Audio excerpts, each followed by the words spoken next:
നമസ്കാരം, NainaCreationsലേക്ക് എല്ലാവർക്കും ഒരിക്കൽ കൂടി സ്വാഗതം. നേന്ത്രപ്പഴം കൊണ്ടുള്ള ഒരു സ്നാക്സാണ് ഉണ്ടാക്കാൻ പോണത്. അതിന് വേണ്ടിയിട്ട് 2 നേന്ത്രപ്പഴം എടുത്തിട്ടുണ്ട്. നന്നായി പഴുത്ത പഴം വേണം. പിന്നെ ഇതിലേക്ക് 2 ടേബിൾ സ്പൂൺ ഗോതമ്പ് മാവ്, 4 ടേബിൾ സ്പൂൺ അരിപ്പൊടി. ഇത് അപ്പത്തിൻ്റെ പൊടിയാണ്, വറുത്ത പൊടിയാണ്. നല്ല നൈസ് പൊടിയാവണം.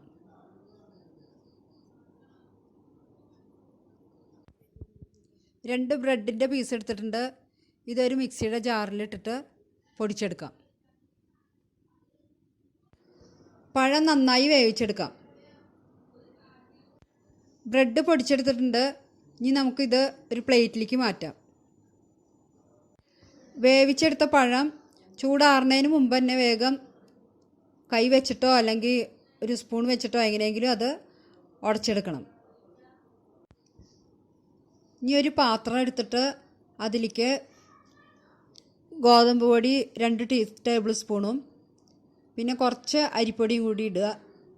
അതിന് ശേഷം ഉടച്ചു വെച്ച പഴം ചേർക്കാം. ഒരു നുള്ളു ഉപ്പും കൂടെ ചേർക്കണം. ഈ പഴം അരിപ്പൊടി പകുതി ഇട്ടാൽ മതി. ഗോതമ്പ് പൊടിയും എല്ലാം കൂടിയിട്ട് ഒന്ന് കുഴച്ചെടുക്കാം. അരിപ്പൊടി ബാക്കിയുള്ളത് വെള്ളം കൂടി പോവുകയാണെന്നുണ്ടെങ്കിൽ ഇട്ടാൽ മതി.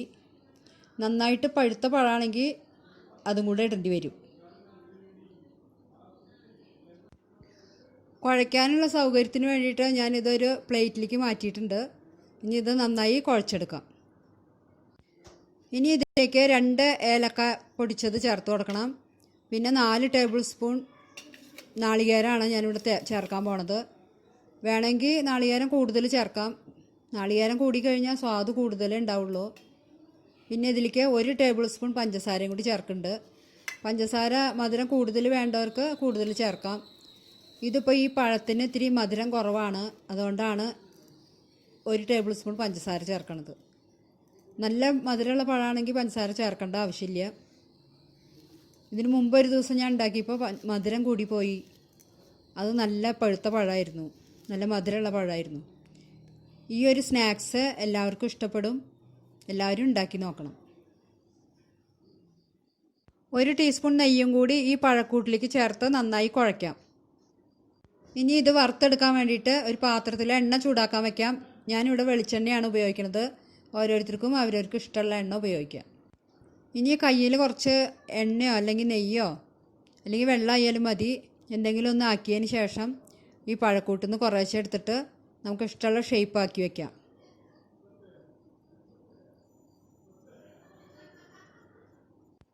ഇപ്പം എല്ലാം ഇതുപോലെ ഷേപ്പാക്കി വെച്ചിട്ടുണ്ട്. ഇപ്പം എണ്ണ ചൂടായിട്ടുണ്ട്. ഇനി ഇതിലേക്ക് പഴക്കൂട്ട് ഷേപ്പ് ചെയ്ത് വെച്ചേക്കണത് ബ്രെഡ് പൊടിച്ചതിൽ നന്നായി അമർത്തി ആക്കിയതിന് ശേഷം ഗോൾഡൻ ബ്രൗൺ കളർ ആവണ വരെ വറുത്തെടുക്കാം. ഇത് ലോ ടു മീഡിയം ഫ്ലെയിമിൽ വെച്ചിട്ട് വേണം വറുക്കാൻ.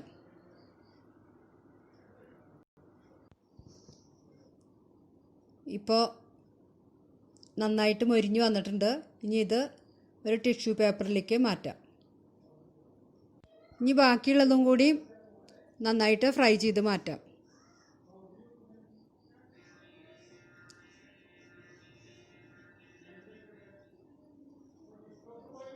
ഇതെല്ലാവരും ട്രൈ ചെയ്ത് നോക്കണം കേട്ടോ.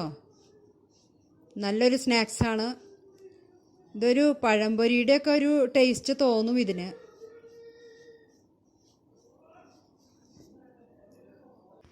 ഇനി അടുത്തൊരു വീഡിയോയുമായി പിന്നെ കാണാം. അതുവരെ ബൈ.